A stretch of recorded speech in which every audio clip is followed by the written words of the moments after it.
హిందూ ధర్మం ప్రపంచంలో అన్నిటికంటే గొప్ప ధర్మం.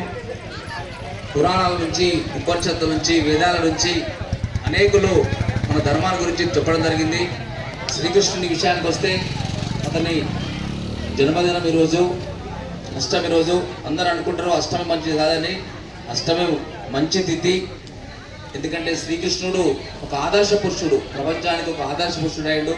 ఈరోజు జన్మించినందుకు ఈ యొక్క గాంధీనగర్ వాసులందరూ కూడా పేరు పేరున హృదయపూర్వక ధన్యవాదాలు తెలుపుతూ, కార్యక్రమం చేయాలంటే ఎంత కష్టమో మాకు తెలుసు. కార్యక్రమాలు ఇలా నిర్వహించినప్పుడు కూడా చాలా ఒత్తిడి ఉంటుంది, అన్ని తీర్లా ఇబ్బంది ఉంటుంది. అయినా ఈ కార్యక్రమాల సంస్కృతి సాంప్రదాయం కాపాడుతూ గాంధీనగర్ యువకులు ముందుకు వస్తున్నందుకు వారిని ప్రోత్సహిస్తున్న ఈ యొక్క గాంధీనగర్ పెద్దలందరికీ కూడా హృదయపూర్వక ధన్యవాదాలు తెలుపుతూ, నన్ను ఆహ్వానించి నాకు ఈ అవకాశం ఇచ్చినందుకు హృదయపూర్వక ధన్యవాదాలు తెలుపుతున్నాను. భారత్ మాతాకి, భారత్ మాతాకి.